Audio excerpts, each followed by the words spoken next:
Buenas tardes, profesor, compañeros. Eh, Venimos a resolver el parcial uno de modelos y simulación. Mi grupo está conformado por José Ángel López Acevedo, Iván Centeno y Alexander Rivera. Bueno, para el primer punto tenemos que se debe realizar un mapa mental de acuerdo a la clasificación de sistemas, donde se tenían que aclarar sus ventajas, desventajas y dar ejemplos. Aquí podemos ver el mapa mental de sistemas, ya que esto puede ser de estilo discreto, es decir, que los valores son separados, específicos, que no pueden ser dados en un intervalo o rango infinito. Tiene sus ventajas, que son más fáciles de modelar, simular y simular en computadoras. Generalmente son predecibles y controlables. Una ventaja puede ser que pueden perder información si la discretación no es adecuada. Un ejemplo puede ser un semáforo que simplemente tiene tres estados, verde, amarillo y rojo. Tenemos continuo, que aquí ya tenemos valores que pueden tomar cualquier valor en un rango, y son, por ejemplo, la temperatura es cuando hablamos de continuo puede referirse a una variable. Tipo, la temperatura en la habitación puede variar en todo momento. Puede estar ahora en 35 grados, punto 5, 6 grados centígrados, y el ratico ir cambiando. Eh, una ventaja puede ser que representan con mayor precisión los fenómenos físicos y naturales. También una desventaja es que sean más difíciles de modelar y simular en una computadora. También que pueden requerir ecuaciones diferenciales complejas. Tenemos otra clasificación que sea estático o dinámico. Que sea estático es que son más fáciles de analizar, no requieren monitoreo de ajustes constantes. O sea, lo estático es que no cambian con el tiempo. Eso es que es estático, que no cambia en el tiempo. Los dinámicos sí tienen en cuenta el tiempo, es decir, que va pasando el tiempo, va cambiando. Se adaptan a los cambios del entorno, como dice aquí en las ventajas. Permite modelar procesos en evolución, es decir, como el tiempo que, mientras va pasando el tiempo, evoluciona. Unas ventajas que son más difíciles de analizar porque hay una variabilidad. Un ejemplo es el tráfico vehicular, que es algo complejo porque es algo que va cambiando en medio del tiempo.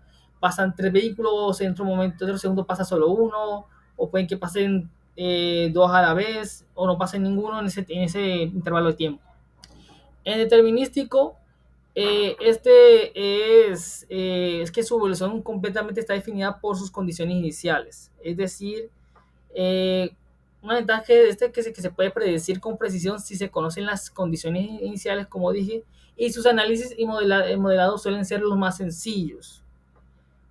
En desventaja tenemos que no representan adecuadamente fenómenos con incertidumbre y son poco realistas en sistemas donde hay factores aleatorios o imprevistos, es decir, no sirven para eventos que están demasiado dinámicos. Un ejemplo es un reloj mecánico, su movimiento está definido con precisión, no hay cambios. Tenemos también que sean estocásticos, estos que contienen elementos aleatorios y haya una incertidumbre. Por ejemplo, tenemos la bolsa de valores que siempre está en cambio constante y siempre hay una probabilidad de cambio inherente. Ventajas que se adaptan mejor a los sistemas reales porque hay una incertidumbre y son útiles para análisis de riesgos y toma de decisiones. Su predicción es menos exacta y adquiere modelos probabilísticos avanzados, pues es una ventaja bastante grande. Mi nombre es Alex Rivera del Grupo 0 de Modelos y Simulación y voy a resolver el segundo punto del parcial. El segundo punto trata de resolver una línea de tiempo con los principales aportes de los científicos a los campos de la física, la química, la electrónica y los sistemas. Empecé mi línea de tiempo desde el nacimiento de la ciencia con Aristóteles, aproximadamente en el 350 a.C., donde propuso la teoría del movimiento basada en la causa final y la idea de que los objetos se mueven hacia su lugar natural. Luego nos vamos al 250 a.C. con Arquímedes en su principio de la flotación de Arquímedes, estableciendo que un cuerpo sumergido en un fluido experimenta un empuje hacia arriba igual al peso del fluido desplazado. En 1543, Nicolás Copérnico desarrolló la teoría heliocéntrica, afirmando que la Tierra y los planetas giran alrededor del Sol, reemplazando el modelo geocéntrico. En 1610, Galileo Galilei demostró que la velocidad de la caída de los cuerpos es independiente de su masa y perfeccionó el telescopio con el que observó las lunas de Júpiter y las fases de Venus. En 1609 a 1619, Jonas Kepler formuló las tres leyes del movimiento planetario, describiendo las órbitas elípticas de los planetas y su relación con el tiempo recorrido. En 1687, Isaac Newton estableció las leyes del movimiento y la ley de gravitación universal, explicando cómo los cuerpos interactúan bajo la fuerza gravitatoria. En 1789, Antonio Lavoisier enunció la ley de conversión de la masa, estableciendo que la materia no se crea ni se destruye, solo se transforma. En 1803, John Dalton desarrolló la teoría atómica moderna, postulando que los elementos están compuestos por átomos únicos e indivisibles. En 1827, George Siemens formuló la ley de Ohm, que describe la relación entre voltaje, corriente y resistencia en un circuito eléctrico. En 1831, Michael Faraday descubrió la inducción electromagnética, demostrando que un campo magnético variable genera una corriente eléctrica. En 1861 a 1865, James Clerk Maxwell unificó la teoría electromagnética con sus ecuaciones de Maxwell por la existencia de ondas electromagnéticas. En 1869, Dimitri Mendeleev creó la tabla periódica de los elementos, prediciendo la existencia de los ondas no descubiertos. En 1884 fue Saban Arrhenius quien propuso la teoría de la disociación electrolítica, explicando cómo los compuestos se ionizan en soluciones acuosas. 1887, Heinrich Hertz confirmó la existencia de las ondas electromagnéticas, sentando la base de la radio y la telecomunicación. En 1888, Nikola Tesla desarrolló el sistema de corriente alterna, más eficiente que el de corriente continua, el de Thomas Edison. En 1898, Marie Curie descubrió la relatividad junto con Pierre Curie y aisló los elementos radio y polonio, sentando las bases de la física nuclear. En 1900, Max Planck introdujo la teoría cuántica al proponer que la energía se emite en cuantos discretos. En 1901, Guglielmo Marconi desarrolló la telegrafía inalámbrica, realizó la primera transmisión transatlántica en radio en 1901. En 1909, Robert Milgram midió la carga de un electrón con su experimento de la gota de aceite. En 1911, Ernest Rutherford descubrió el núcleo atómico mediante su experimento de dispersión de partículas alfa. Einstein desarrolló la teoría de la relatividad espacial y en 1915 de la relatividad general, revolucionando la física del espacio-tiempo y la gravedad.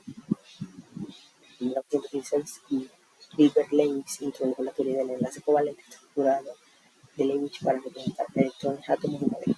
En 1925, Wolfgang Pauli formuló el principio de exclusión de Pauli, clave para la estructura electrónica de los átomos. En 1927, Heisenberg promulgó el principio de incertidumbre, que establece que no se puede conocer simultáneamente la posición y la velocidad de una partícula con total precisión. En 1928, Paul Dirac predijo la existencia de la antimateria al combinar mecánica cuántica y relatividad. En 1931, Linus Pauling explicó la naturaleza del enlace químico utilizando la mecánica cuántica y desarrolló la escala electronegativa. En 1936, Alan Turing, considerado padre de la computación, definió el concepto de máquina de Turing en 1936, base de la computación teórica. Descifró el código nazi Enigma durante la Segunda Guerra Mundial, ayudando a cortar la guerra. Enrico Fermi Fue el primero en realizar fisión nuclear autosostenida por avería, el método matemático capaz de describir el comportamiento de ciertos tipos de partículas subatómicas. En 1945, John von Neumann desarrolló la arquitectura de computadoras modernas y construyó la teoría de juegos. En 1947, John Berlin, coinventor del transistor que revolucionó la electrónica, permitiendo el desarrollo de computación moderna. En 1948, Richard Feynman desarrolló la electrodinámica cuántica, explicando la interacción de la luz y la materia. En 1948, Claude Shannon, fundador de la teoría de información, define los fundamentos matemáticos de la transmisión y el almacenamiento de datos.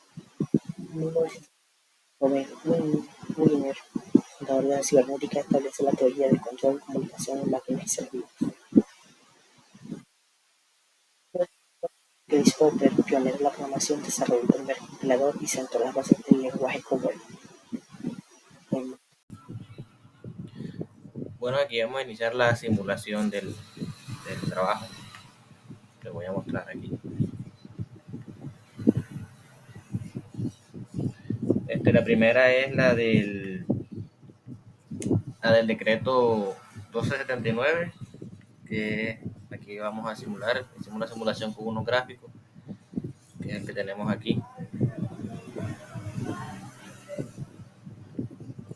Aquí podemos ver que simula la nómina de los profesores de las universidades. Aquí pudimos ver como ejemplo el profesor A, el profesor B, C y D.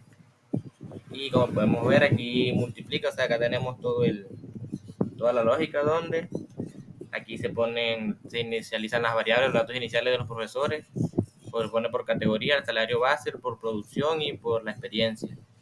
Y se calcula dependiendo de los puntos que se le den. Aquí está todo, aquí se hace y acá se muestra la tabla, y también podemos acá ver cómo se pueden simular escenarios extremos en las universidades. Por ejemplo, si le damos aquí, puede simular los escenarios extremos, que es este, que el profesor, por ejemplo, titular, que tiene como salario base 5 millones y da 30 puntos por la producción académica y 20 puntos, da como resultado 9 millones de pesos, que eso es un escenario muy extremo. Y ese es el primero, que es la simulación de la nómina por el decreto 279. También tenemos acá la otra simulación,